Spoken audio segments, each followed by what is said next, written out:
For centuries, American education included religious and moral principles within student instruction, and there is no question of the academic success of that philosophy.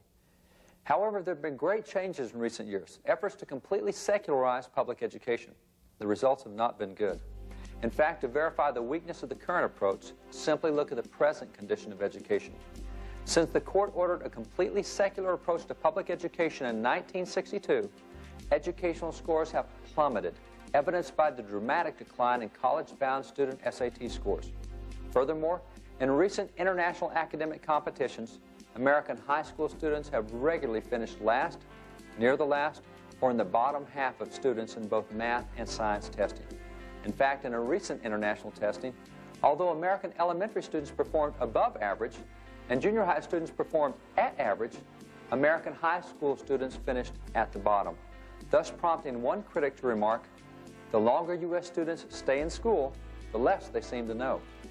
Additionally, illiteracy has skyrocketed in America, evidenced by the fact that America now ranks a dismal 65th in the world in literacy among 200 nations, and a number of third world nations currently post higher literacy rates than the United States, whereas only a few decades ago, we had been the best.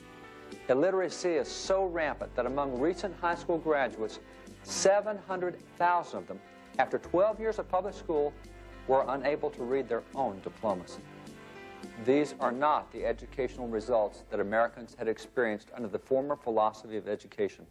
In fact, it is the current decline and failure in the quality of public education, as evidenced through numerous measurements, that has produced a rapid rise in the popularity of and support for school choice.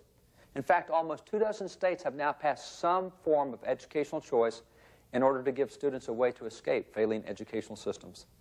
The educational achievements of earlier generations stand in stark contrast to those of today, and numerous American students in those early years routinely achieved at an early age what today we consider extraordinary. For example, Declaration signer Charles Carroll entered college at the age of 10. Fisher Ames entered Harvard when he was 12 years old.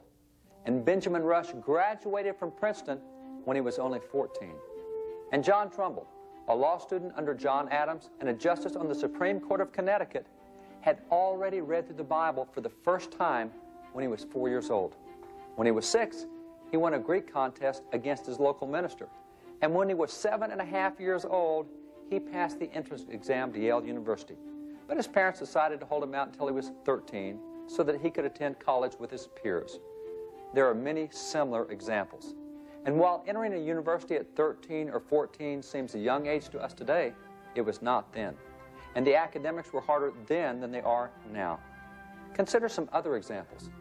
Andrew Jackson, who later became a U.S. president, was only 12 years old when, as a soldier in the American Revolution, he was captured and made a prisoner of war by the British.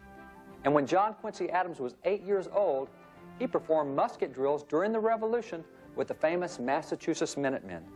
When he was 14, he received a congressional diplomatic appointment overseas as secretary to the ambassador at the court of Catherine the Great in Russia. And when Constitution signer William Livingston was 14, he moved in among the Mohawk Indians to live as a missionary. And James Iredell, a justice placed on the Supreme Court by George Washington, was appointed to public office in North Carolina to oversee financial matters when he was 17 years old. This is almost unimaginable today, but such accounts simply were not that unusual under the American educational system at that time.